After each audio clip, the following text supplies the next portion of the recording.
Cool. So it is 6:30. So hopefully we will be getting a few people just hopping on board. The participant numbers will be steadily rising because this is a webinar.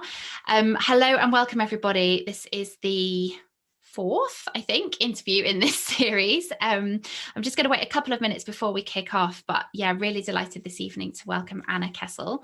I'll give her a brief introduction once we've given it a minute or two more, but thank you, Anna, for joining us. And thank you guys all for joining us as well. In case anyone misses this or you want to share it around, these are all being recorded and are available after the event on the Women in Racing website. If you just go to the resources section, all the pre-recorded videos are there from the previous interviews, and we've so far had Anna Marie Phelps, Vanessa Ryle, who was brilliant, Amy Murphy as well, spoke to me last week about her training career. So there's a good bank of interviews being built up. We've also got a couple more coming with Eileen Hart, who is a breeder and pin hooker. So I know you guys who are interested in bloodstock will be really interested in that. She used to sit on the Committee for Women in Racing. She's an amazing person. And also Anna Kerr from the National Stud will be on with us in a couple of weeks as well. So yeah, really delighted to welcome her. But today's interviewee is, I'm so delighted to have Anna joining us. So Anna Kessel is the editor of the Telegraph Women's Sports, which is a really prestigious job. She's been a sports journalist since 2004 and started off at The Guardian and The Observer. She was also the founder of Women in Football, which has now got more than 4,000 members. So it's quite a bit bigger than our little organisation. But yeah, amazing career. She also wrote a book a few years ago, which is called Eat, Sweat, Play, which is designed to get women and written to get women into sports and try and encourage women into exercise as well. So we're going to chat about all of that, plus her other pet project, which is Blue Plaque Rebellion, which is also aimed at highlighting the endeavours of women in sports history. So thank you, Anna, for joining us. Like I said, really delighted to chat. I was just going to start at the beginning when you were young, and I read somewhere that you said that you weren't a sporty child, and I was just wondering if you could tell us a little bit about what that means as a label when you're a kid. Like, you know, if you are a sporty child, you get pigeonholed into one little section, and if you kind of rode down the route of I'm not sporty, how do you think that kind of marked you with regard to your attitudes about sport when you were little? I think I just immediately got the impression I wasn't good at sport, but I don't know, nobody ever said, oh, you're not good at sport, or you're not sporty, or I don't know, this label just sort of occurred. And I quickly realised that my PE teachers weren't that bothered if I was there or not. They knew that I was good at dance, they could see that. I once said that and someone thought I said darts. I was speaking to some Tottenham players years ago, and they were like, oh, you're really good at darts. I was like, no, just dance. So they sort of pigeonholed me to, oh, you're one of our dancing girlies. You do the sort of girly sports, is how they put it. And after that, I just started bunking my PE lessons. I literally walked out of school from year 9 onwards.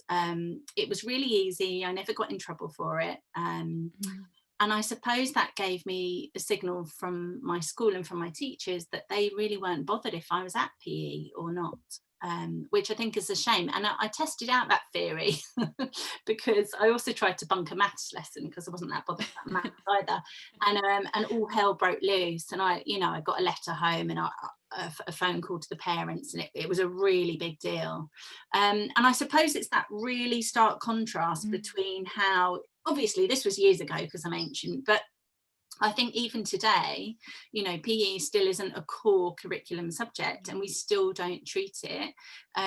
We don't value it for what it is. I mean, at the moment, Telegraph literally this evening launched a campaign to make sure that under 18s have access to grassroots sport during this lockdown period, because it is so important in so many ways, whether it's health and the necessity to fight this pandemic with good lung capacity, good fitness, all of those kind of things, but also the kind of mental fortitude that sport and exercise gives you, and that peace of mind, that stress release that kids really need, and especially teenagers going through really tough times.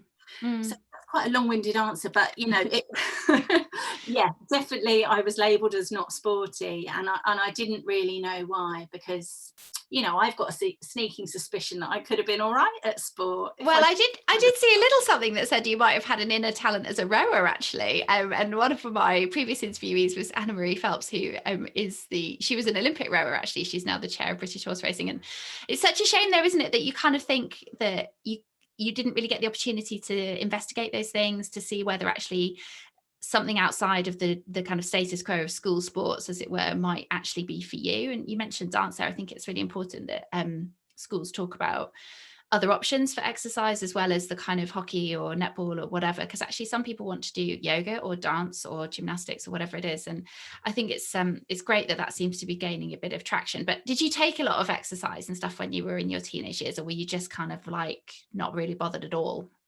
Not really. I didn't really realise that it was important. Yeah. My mum was quite big into yoga because she was a bit of a Okay. hippie back in the day. So we used to do a bit of that at home, and I did a bit of dance. But it was only later on, when Mm. I had my second daughter, who's now 4. Me and my best friend decided to take up rowing, just as a sort of challenge. You know, we both had second children and all of the stresses that come with that. Mm. And we weren't getting much time to ourselves, we weren't getting much time to see each other, and so my friend said, oh, I've always wanted to try rowing. We're both from inner city London. She's from Hackney and I grew up in Camden, and I didn't even know that you could row where we are, but Mm. there is a rowing club. It's called Lee Rowing Club on the River Lee that goes through Tottenham, and we took up a course, and yeah, the coach, she said, oh, you know, you two are amazing. You drove really well together. And it was really interesting because at first we were all like, oh my God, we're natural rowers. You know, we discovered 20 years ago we could have been Anna Marie Phelps. Yeah, exactly.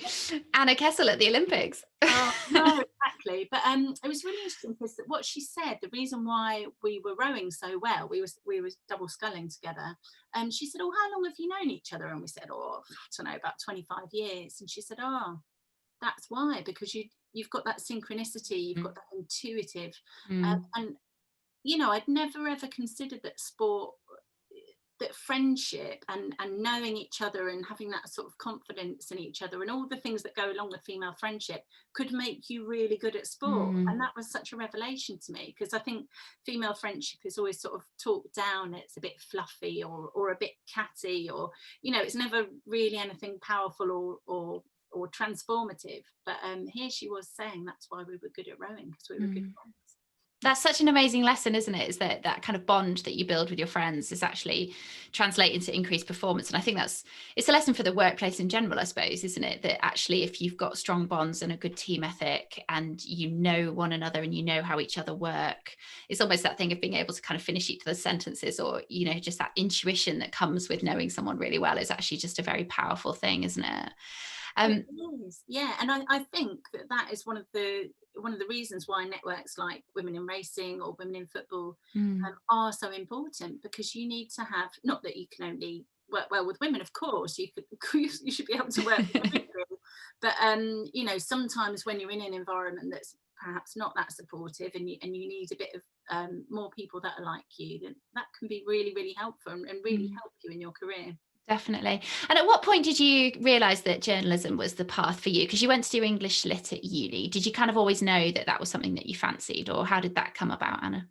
I always knew that I loved writing and I loved reading. I didn't think I was going to be a sports journalist. Yeah.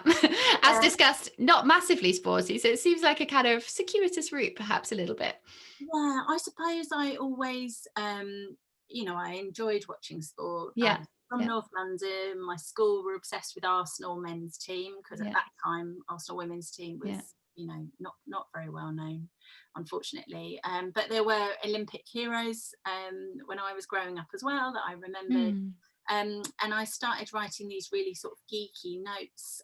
It was the Arsene Wenger years, Mm. and Arsene Wenger was fighting with Alex Ferguson, and it was like a big soap opera, and I found it really fascinating. And so I used to write every week these sort of little geeky reports. of their conversations, their battles, what would happen on the pitch. That's so cool. Well, I don't know if it was cool. I used to stick them up on my wall at uni. And then I just thought, oh, it'd be quite fun to do this as a job.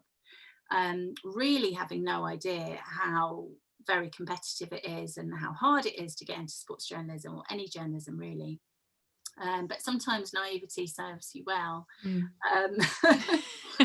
It's quite good to be fearless in that sense. And so I literally wrote to every broadsheet sports desk in the country and asked if I could come and do work experience.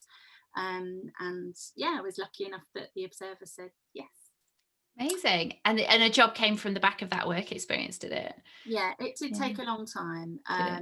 Yeah, it did. It was eventually, I got my first contract when Amy Lawrence, who's an amazing football writer, she went on maternity leave, and I was in a maternity cover contract.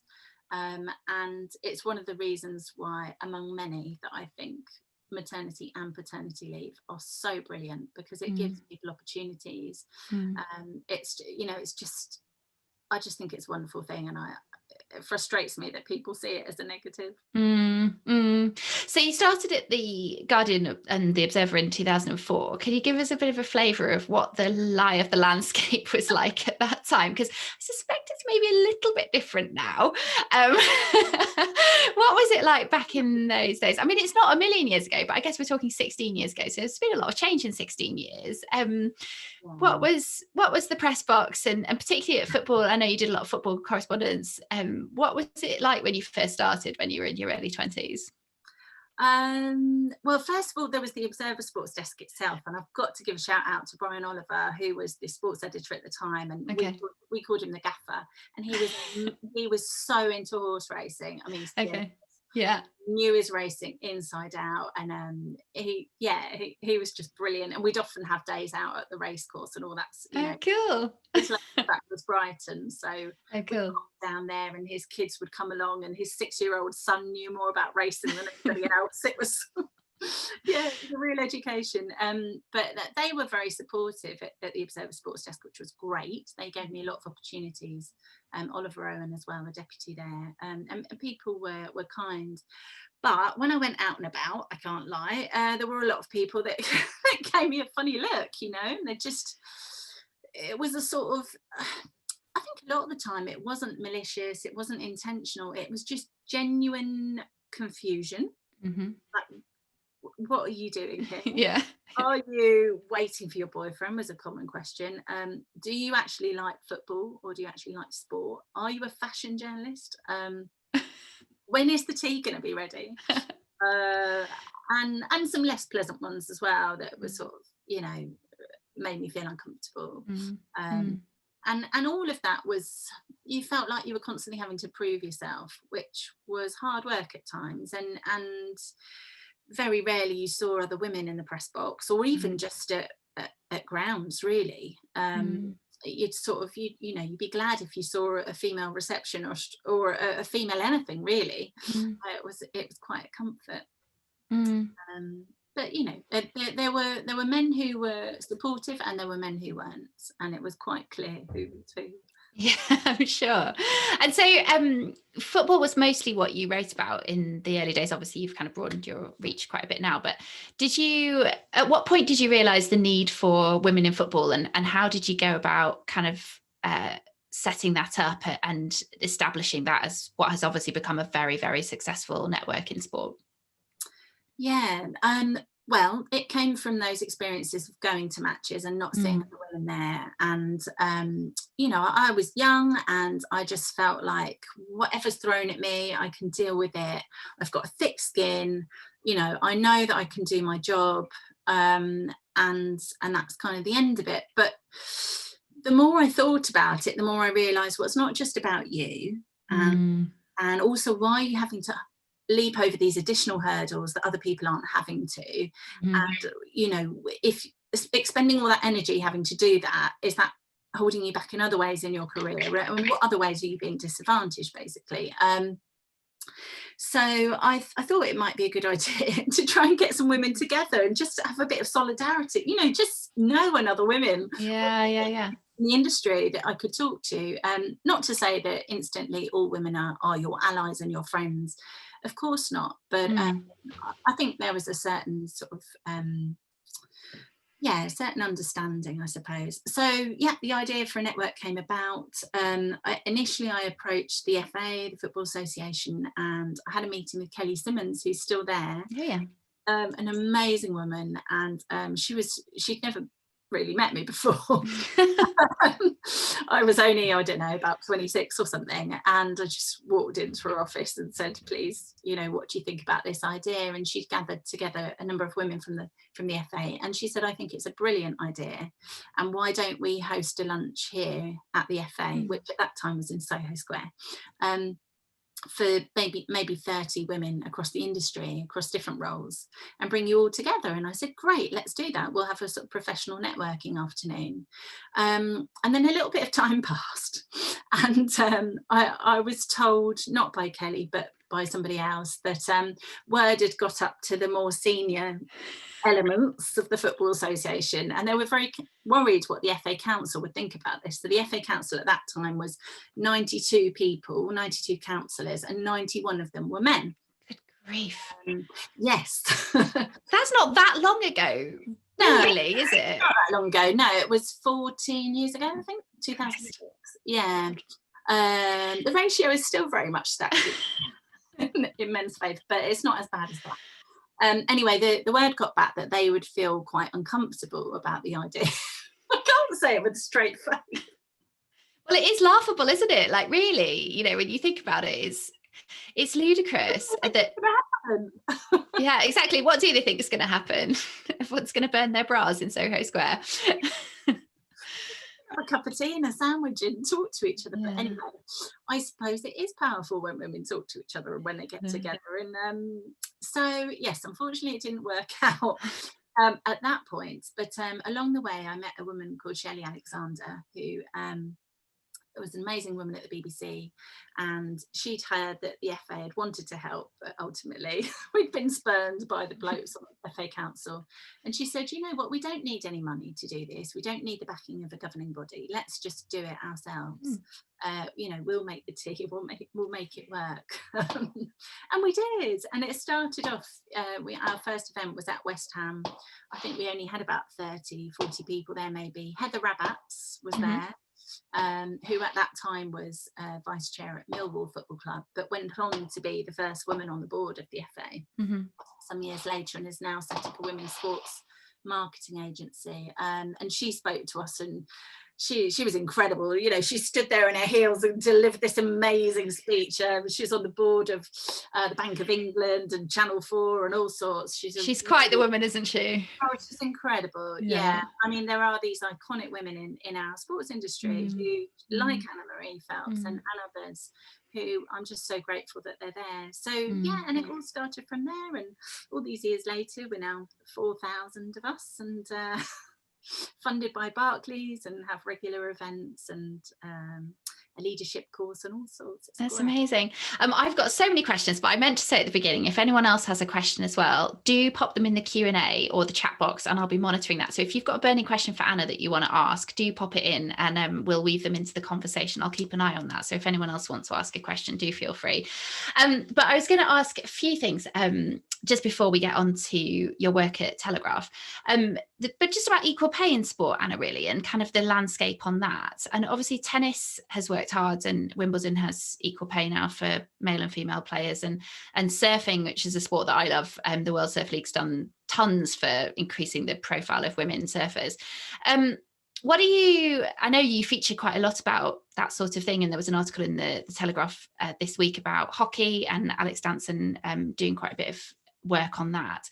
What is your kind of view on the way forward with that? Because obviously in sports like football in particular, rugby, cricket, there's a huge disparity between pay for men and women, which doesn't look like it's going to be disappearing anytime soon. How do you think we're progressing with that, and what do you think is the sort of future in that sense of things in sport? I mean, in some ways, we've made great leaps and strides, which is great. In the time that I've been working as a sports journalist, we've seen a lot of change. I mean, it was only 2007 that the Grand Slams for tennis received equal pay. So that was, after I started working as a sports journalist. Now you think it seems it's absolutely unthinkable that a woman would earn less for winning Wimbledon than a man. Of course, when you look at the wider picture, they do still earn less, because that's only prize money that's equal. It's not taking into account, commercial revenue and so on. So every year, Forbes publishes the rich list of sports people around the world. I don't think there's ever been more than 2 sportswomen in the 100. Presumably they would both be tennis players. Would it be Serena Williams would generally feature, wouldn't she? And probably Anna Kournikova, I would imagine. Serena Williams and Maria Sharapova. Maria Sharapova. Yeah, fine. Yeah. Okay. And now Naomi Osaka, of course. But they never break into the top 10. It's just about, I think Serena was sort of 2021. It's anyway. And that's our richest and most successful women's They really are the exception, though, aren't they? They are, because then you look at other sports like rugby, for example, Six Nations is happening. Just had it happening, or finishing off what should have before the pandemic. The Women's Six Nations, there is no prize money for winning the tournament, which is just, it's unbelievable. There's zero, there's nothing. It's crazy, isn't it? Yeah, it is crazy. You could go on and on and on. And I think sometimes equal pay is important, but I think for a lot of sportswomen, when you talk to them about it, there's so many wider issues that they're concerned about. When you look at resources, for example, medical expertise, having an adequate place to train, having proper medical support to be an elite sportswoman, and we saw it really starkly around the whole pandemic. You saw that women's sport didn't, as a whole, come back at the same time as men's sport. It was delayed simply because there wasn't the facilities and resource to do COVID testing, for example. So women's football came back 4 or 5 months after men's, which was really frustrating, just at a time that women's football had this huge momentum, millions watching at the World Cup, great TV viewing figures, and of course women's football has picked up, will continue to pick up, but it's just every time it's quite boring, really, that we have to constantly be reminded that we're not on any equal footing, and that we still have to fight and complain and lobby just to get something similar to what the men are getting, and we're not even asking for the millions that no. And how do you think the pandemic will kind of play out with regard to women's sport? Because as you mentioned, it was one of my points actually, was that obviously we had some international 2020 cricket, and there's been the Women's Six Nations, as you said, and football being back, but things did start a lot later, and a lot of women's sport is more towards the grassroots end. Do you feel hopeful that we are going to be included, I guess, as part of the plans? And I know that the Telegraph's been lobbying hard for that, and writing quite a lot about that recently, about making sure that women's sport is included in the kind of provisions and the financing. Do you feel hopeful about that, Anna? I think it's been good to see the uproar when women's sport has been left behind, and I can see that the governing bodies, and particularly the people in charge of women's sport, directly in charge, are doing their utmost to try and make sure that women have an equal opportunity. But they're doing their utmost with less resources. And yes, it is a time where, there's a lot of belt tightening, and sport is really struggling. We're looking at a sector that could lose over 100,000 jobs as a result of this pandemic, which is really scary. But do we want to throw equality out of the window when tough times get tough? And that seems to be what we've been doing this year. And I just think that either we're committed to treating people properly and equally, and having a kind of sports sector that we're proud of, or we sort of abandon our morals and try and save the dregs of whatever's left of the ship. And I just don't think that that's the right approach. So, for example, with women's rugby, they've actually had to change the rules of Premier 15, so the elite league of women's rugby, because the teams can't afford COVID testing. So Crikey. yeah, it's bonkers. It's the first Mm. sport that's actually changed its rules on the pitch as a result of COVID. The men's rugby is obviously not doing that, Mm. and it's great that women's rugby was able to return, and well done to those in charge at the RFU of women's rugby for making sure it could come back, for finding a way. Yes, but it frustrates me that those more senior didn't just hand out a bit of cash. Yeah, so frustrating, so frustrating. I guess we'll have to wait and see what happens with that, and sit tight, and like you say, there is a scary time for everyone, isn't it? But I was just going to loop back to starting at the Telegraph, because obviously you were at the Guardian and the Observer for a long time, and I read that you initially weren't going to apply for the Telegraph job because you were on maternity or coming back from maternity leave with little people, and that you saw the job ad on Twitter, which I think is amazing. How did you get persuaded that that job could be for you, and to take that leap at a time which, obviously with 2 kids, you've got a lot on, there's a juggle. Lots of women know about the kind of struggle that goes along with that. How did you end up taking the leap into that, and subsequently getting that job? I saw the advert on Twitter. I nearly fell off my chair, because they were advertising jobs across an entire women's sports department, and no women's sports department had ever existed No. on a newspaper before. So it was a really, really big deal. And I thought, oh, that's really good. And I was really, really pleased. But I didn't think, oh, that's really good, I should do that job. I just thought, that's really good that that's happening out there. And then I started getting messages from other women in the industry who were like, of course you're going to apply for this role. And I said, oh, look, I've got 2 kids. A lot on my plate. I've never been an editor before. I don't think they're going to want me. I don't know how to be an editor. So it was all those, it all sounds really cliched when you say it out loud. It's that typical thing of women never apply for a job unless they've got 9 out of 10 of the criteria. Never apply when they got 6 out of 10. And I suppose, there's probably quite a lot of truth in that.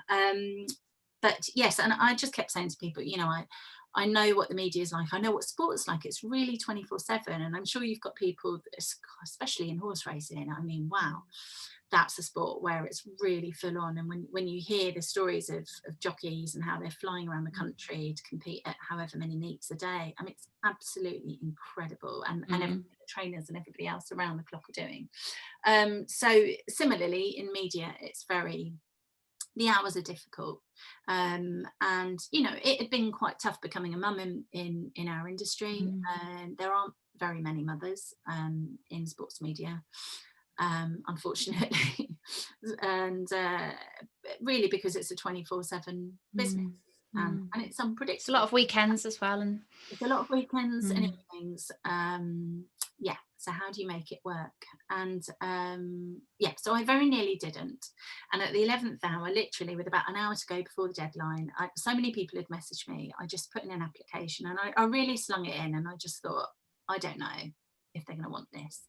And then they said, oh, we'd like to interview you. And I thought, oh God, okay. And then I thought, I'd better fess up that I've got 2 kids, and I can't do full-time hours, and definitely not it's not just full-time, it's full-time plus, right? Yeah, it's not just a quick 37. No. And so so I took a deep breath, and I said, look, I just want you to know, if I do this interview, if I go ahead with this interview, I can't work full-time. And so we had that conversation, and I thought they'd say, well, forget it. And they didn't. They just said, oh, how many days would you like to work?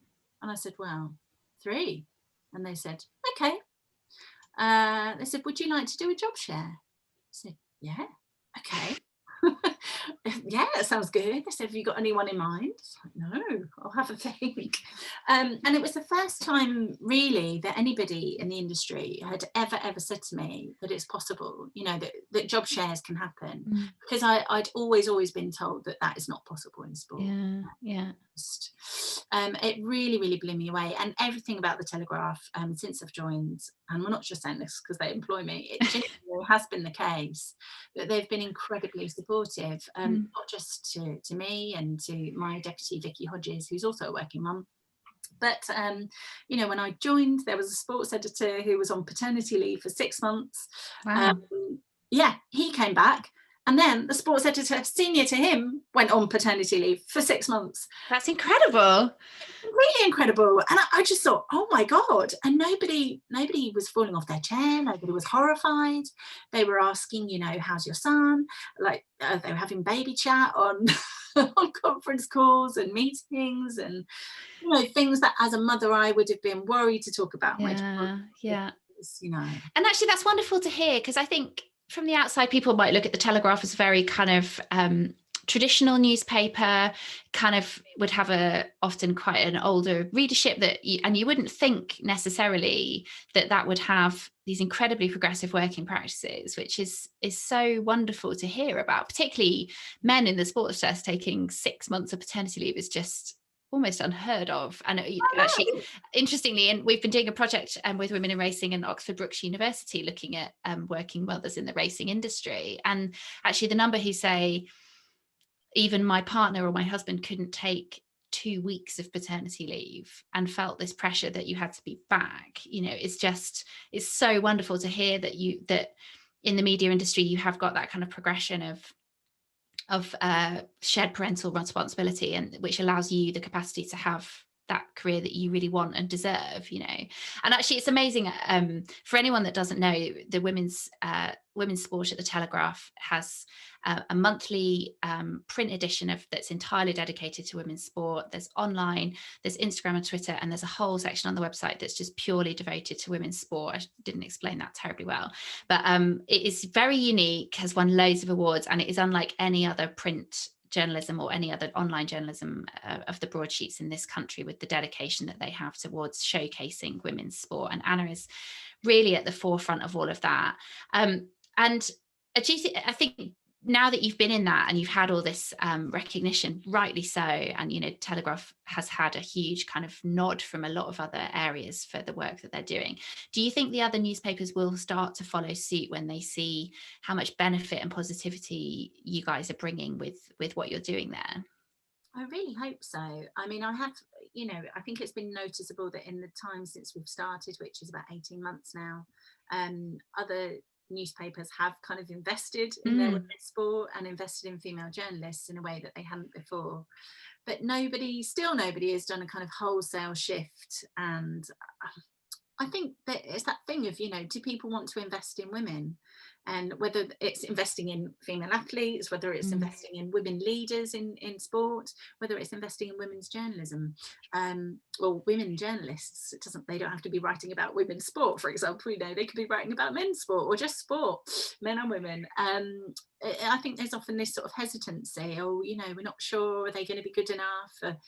There's not that many of them. I don't know. There's all these sorts of excuses that you come across, but what I tend to find is that there are some extraordinarily talented women in our sector, and that when you give women an opportunity, when you give them a chance, really magical things can happen that you didn't necessarily think would happen. I mean, Anna Marie Phelps, in her previous role at British Rowing, she played that really important part in getting the women's boat race onto the Thames and onto the TV, and then getting an investor involved. And nobody thought that was possible. Nobody thought it was possible.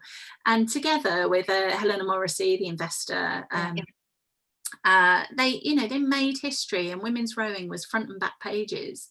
It was a really, really big deal. So when you invest in women, and it doesn't necessarily cost the earth either, really big things can happen that have a big impact. Yeah, definitely.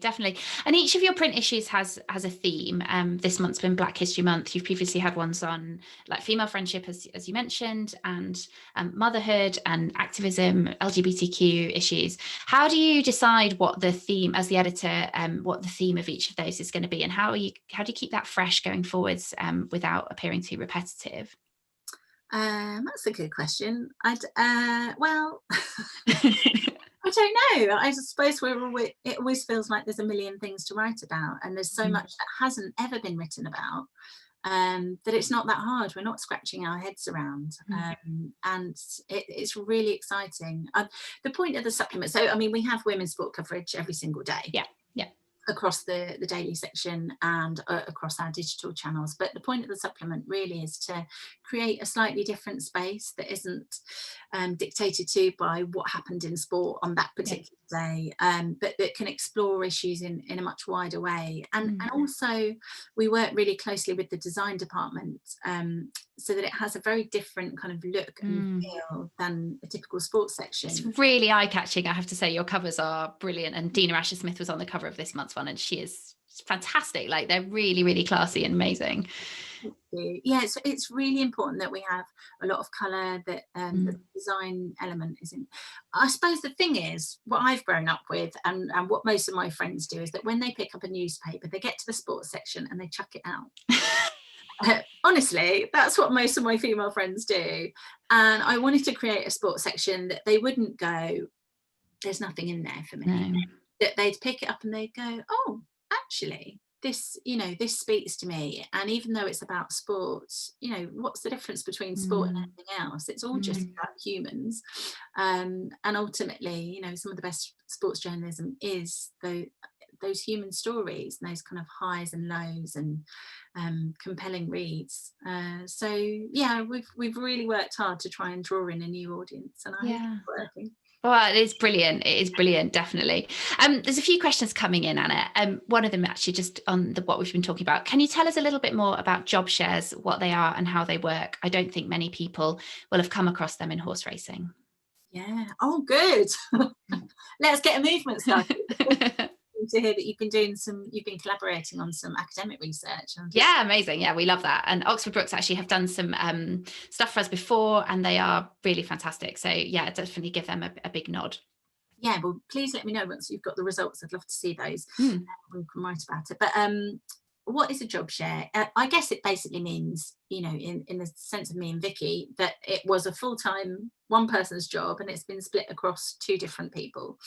And we've been really lucky that we've had a lot of flexibility. So we decided quite early on that we wanted to, rather than do opposite days, we wanted to have overlap, because we really like working collaboratively. Vicky had already been at the Telegraph for 13 years, and our head of sport, Adam Sills, had made the decision that she would be the perfect deputy. I'd never met her before, and he made an absolutely brilliant decision. There's kind of different skill sets that we have complement each other really well. I probably shouldn't say this, but I don't think I would be as good at my job if I didn't have Vicky.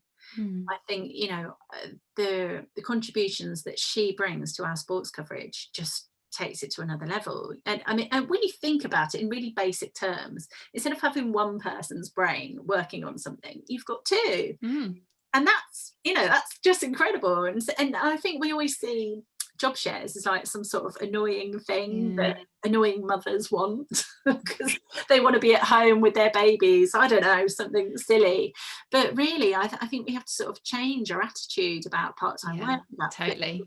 about what mothers can bring, about what happy workforces can bring as well. Because, Vicky, with her two kids, it means a lot to her to be able to have, time off in the week where she can pick up her kids from school, for example, be there for them, do homework with them, all those sorts of things. And same with me. And when you feel fulfilled in your life, my God, you'll do anything for your employer. I mean, but it's also an important role model, that it's important for your staff and for people to see you leaving at 4:00 or whatever time you want to go and go to the school carol concert or watch the school play or go to sports day. And actually, it's so important for people to see that is possible, and to be in a position of high responsibility like you and Vicky are, and to be leading a team in a way that doesn't mean that you still have to be in the office at 9:00 every night.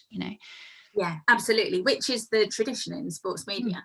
And I really hope, we've got a young team of writers. They're all female. They're all in their sort of mid-20s. And I hope that they see us and think, oh, it is possible. It is possible to do both. Because I definitely didn't see that when I was coming through. But I think a lot of it comes from the top. And Adam Sills, our head of sport, he will take days working at home, or take time where he goes and picks up the kids from school. His wife's a doctor and she's got an amazing career in her own right. And so he's not, he's not more important than she is in terms of their career balance.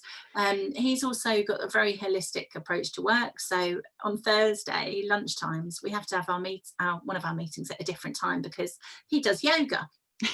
And loads of the editors. It's great, isn't it? Oh, it's so good. And at first I was like, all these things, 6 months paternity leave and yoga in the middle of the day. I was like, oh my God, what's going on?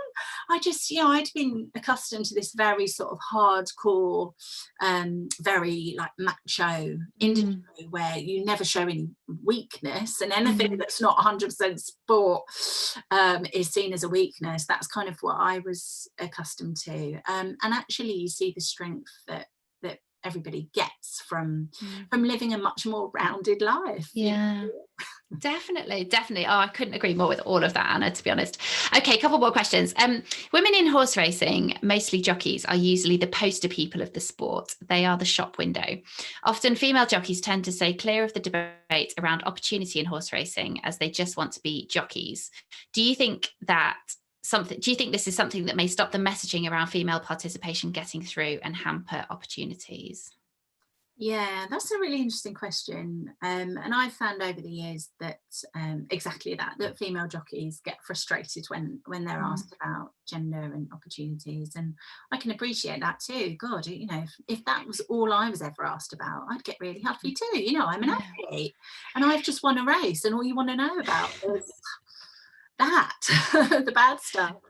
And so it's been quite a sort of a turn, I suppose, in our sports media narrative that we've had to consciously make, to not make everything about comparing everything women and men all the time. And sometimes it's legitimate comparison, it's important to make that comparison, but if you do it all the time, it's very reductive. I suppose it's about getting that balance. I think whoever asked that question is right, that the female jockeys do tend to be the kind of poster females for the sport, I suppose, because they're kind of thrilling and exciting in their job, and in the same ways that male jockeys are. Male jockeys get more attention than the clerk of the course, or even the trainers at times.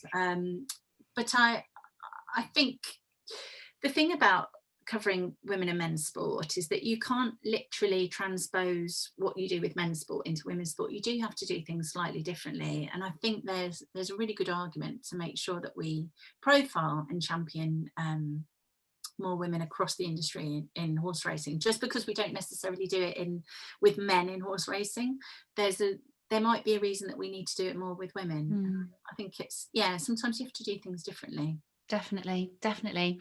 And another one here. Women in racing can certainly take inspiration from women in football and the size of the network you've created. What would you say are the key elements that have enabled you to attract so many members? Yeah, I think we very much went on a journey. When we started out, it was a very covert group. I don't know what it's under the radar. God, the thought that you put your hand up and say that you're a woman, might upset people. And it did. And initially there was a real hesitancy from women just to be associated or even get together. And a lot of women would say, I don't want to be known as a woman.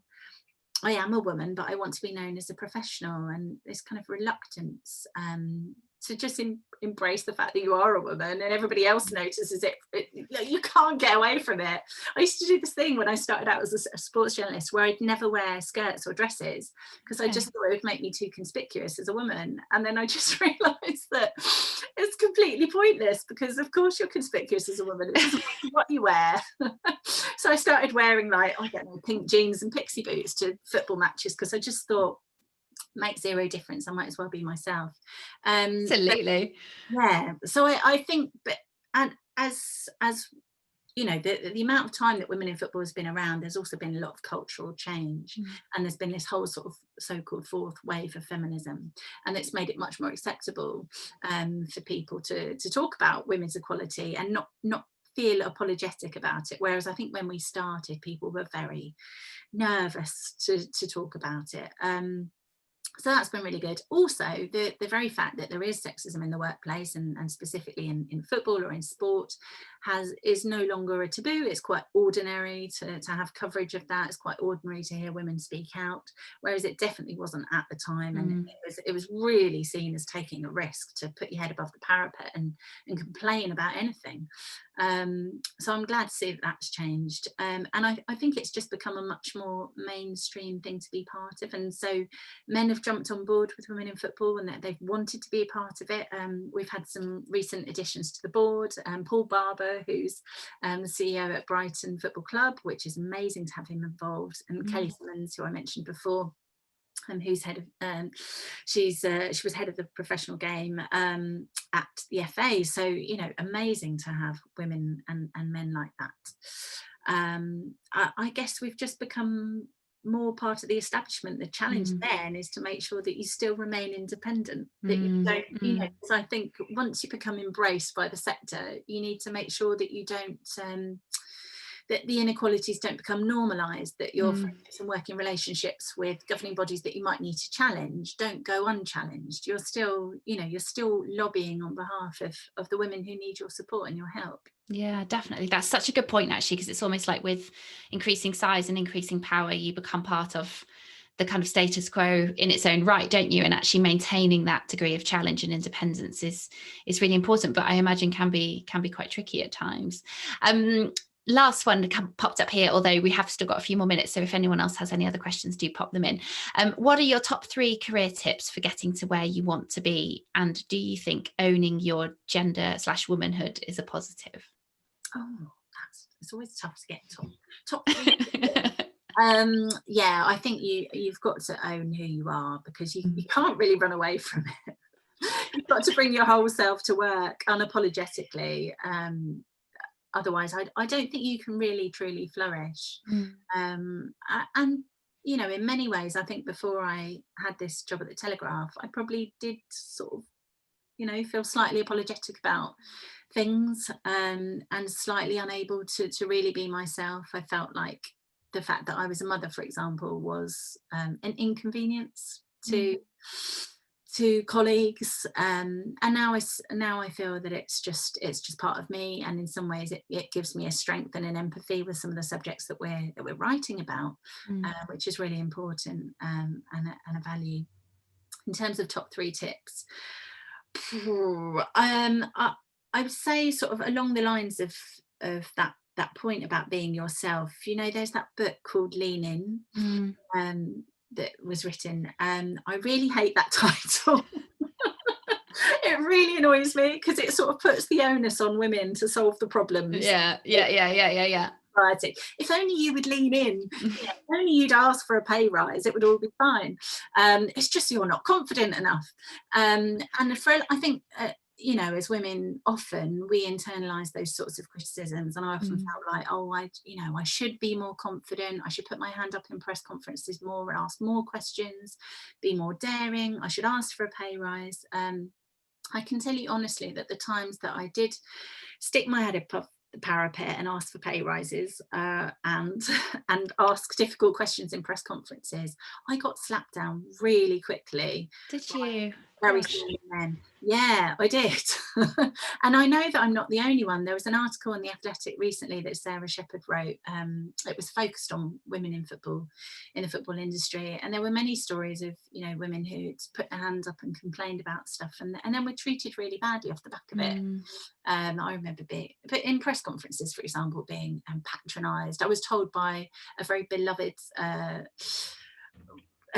national treasure of men's football, who told me that, you know, I'd asked the stupidest question he'd ever heard in his entire career, and this was in front of a whole table of press. Wow. I felt so humiliated and so embarrassed. That's crushing. That's so crushing to do that to somebody. And it was.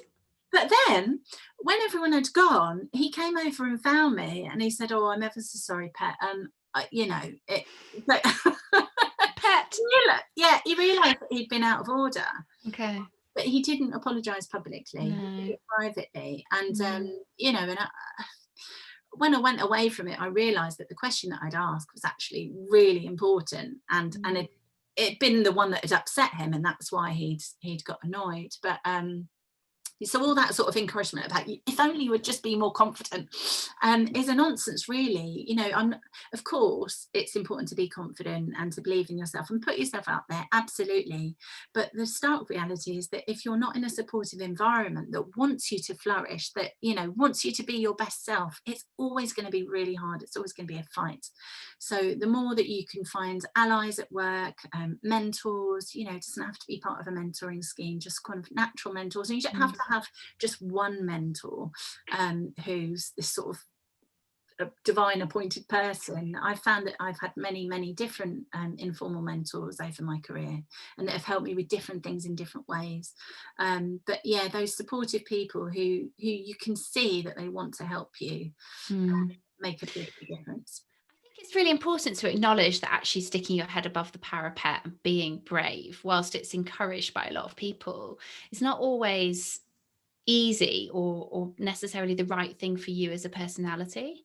And I think if you're a person that actually, like I struggle with confidence from time to time, and actually being the person that goes into a conflict situation to where you might get shot down, I find it incredibly stressful. And actually I think acknowledging to say that might not be the right tactic for you, depending on your levels of resilience or confidence, like you say, is actually a really powerful thing to say, Anna. And I think thank you for acknowledging that, because it's really important to know that that might not be right for everyone, and that actually even someone who has been as successful as you has been crushed by leaning in, as it were. Yeah, absolutely. And I think, I'd like to think that we all want to further the importance of and the value of equality, and we want to all help women, but we don't all have to do it in the same way. And there are people who sort of stand at the front and stick their fist up, and they're really important. Don't They get me are. Yeah, wrong, totally. but they're not the only kind of way that we can contribute to change. And Mm, we're all different personalities, and we all have different skills. And mm. that's one of the discoveries that I found with the board of Women in Football, and seeing the amazing different contributions.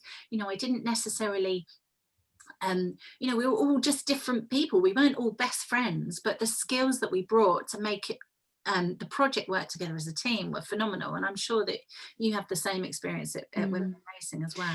Well, that leads nicely on. Good work. To the next question. What are some of the key skills or elements of leading a team that you try to instill in your team on a day-to-day basis?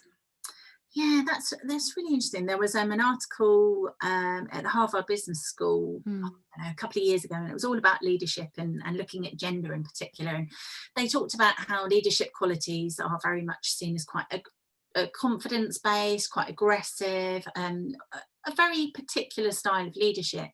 And I think what's really exciting is that leadership school of thought is beginning to evolve, and people are starting to understand that there are lots of different kinds of leaders.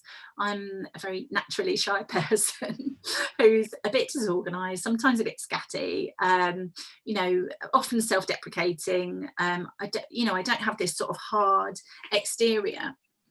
I apologise all the time. I know that we're not supposed to as women, and Oh my God, me too. I try to, I do read my emails back and they go, delete the apology out of it. It's, you don't need to tell them all that. So I do a bit of self-editing, but at the same time, I think it's really important to be able to apologise in the workplace and hold up your hands when you've got things wrong. And I really encourage my team to do the same. And I can't bear it when somebody messes up and they don't have the guts to put their hand up and say that they made a mistake, because I think, mistakes are important. So I suppose I'm not a very traditional leader, but I find that we're all the better for having different types of leaders in the workplace. And I think so long as you have a way of connecting with your team, you have a way of motivating people, you have a kind of empathy of what your team wants, and you can strike a balance between what you need out of them and what they need to feel satisfied in their job. Those are the most important things. Ultimately, people talk about career goals and all the rest of it, but don't we all just want to be happy? I think. And actually, I think that's really important, because what you're talking about there is authentic leadership, isn't it? Is that it's kind of a buzzword to say you should lead in a manner that is authentic to your own personality. And actually, I'd be quite the same as you, like a bit scatty and a bit kind of, self-deprecating and whatever. And actually, if you're not the kind of person that's just full of balls all the time, then trying to pretend that you are actually is just, it's a bit bullshit to your team, excuse my French.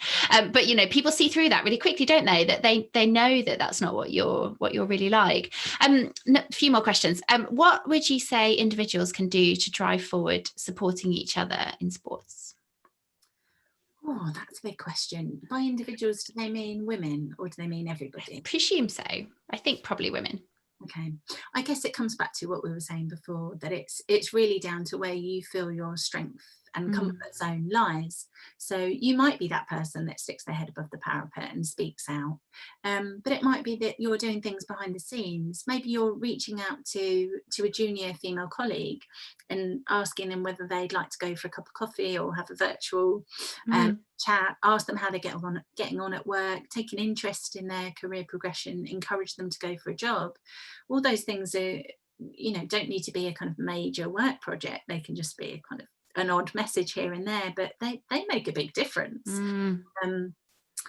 When we get back to normal life again, that principle of always trying to bring a junior colleague to work events is really important. I suppose giving and as well, when we talk about women, we've got to think about women in all of our diversities. We think about disabled women, LGBTQ women, Black and Asian women too, and that was definitely a big learning curve for me, because when I started Women in Football, there wasn't that same awareness. Women just meant the sort of homogenous label. We're all women, we all relate to each other, we all have the same experience, don't we? And then you realise that no, actually, no, it's not like that. And so trying to make a more conscious effort around understanding different types of women's experiences has been a big learning curve for me. That intersectionality is so important, isn't it? And final question, what is your next career goal? That's a big question too. Oh, God, somebody is punting out all the big questions this evening. This is like Anna's life philosophies. Do you have anything that you'd really like to achieve at the Telegraph, Anna? Maybe that's a slightly more shorter term one. Yeah, I suppose it's kind of the daily goals at the moment are just about growing the audience and the readership for women's sport, because it's such a new project and there's still these big question marks about, well, who actually reads this stuff or who's interested, and it's been really gratifying to see that yes, we're growing a female audience, but also that men are really interested in reading the coverage too. And my dad reads the supplement every month and tells me about it all the time. Oh, thanks, Naomi's dad. That's great. Because I think before I joined the Telegraph, I remember Heather Watson, the tennis player, there was this moment when she talked about periods at the Australian Open. It was only 2015, 5 years ago, and it caused shockwaves through the industry. Oh my God, there's a sportswoman. She's talking about periods. I mean, it sounds so ridiculous now, but at the time it was a really big deal. And so that's long been kind of the standard, that, anything to do with women's bodily functions is all a bit awkward and probably best avoided. And it's been really refreshing to come to the Telegraph and find that even though we are, we have a lot of women's sports journalists at the Telegraph, more than any other newspaper, but we still overwhelmingly have men on the sports desk, of course, and men of all different ages. And to find that they're really open and really interested in all sorts of issues, from the menopause to menstruation to, anything and everything. They think it's interesting because it is interesting. It's an interesting part of sport and performance, and how does the world fit together? And when we think about the science or the human stories, it's a fascinating treasure trove and strand of stories that haven't been told. And far from men who are old enough to be my dad, in some cases, far from them getting embarrassed, they're actually just genuinely interested. So I've loved that, and I just want to drive that further and grow the audience as big as we can, really. Yeah. So remind everybody when each month we can get hold of the women's supplement, because I think if people want to go and buy the print edition on a particular day, when does that come out, Anna, and where can everybody find what you're up to? So the fourth Thursday of every month is the Women's Sports Supplement. So this month, I think that's the 26th of November. It's going to be a really good one. Can't say what. We can't get a sneakily exclusive. Really good stuff in it. There's some really good content this month. I'm really excited about it. We've got journalists who've been on one particular project. She's been working on it for a really long time. Okay. And it's so gratifying to see these young talents, you know, their career really taking off and their journalism skills really come together. I love that. I love that about being a boss. It's so cool. Being able to kind of nurture these brilliant young women. And what else can I tell you? Yeah, so and of course women's sports coverage every day. We've got an amazing racing writer who hopefully you all know about, Marcus Armitage, who was of course a famous jockey before he joined us as a journalist, and he's been really interested in telling women's stories in racing.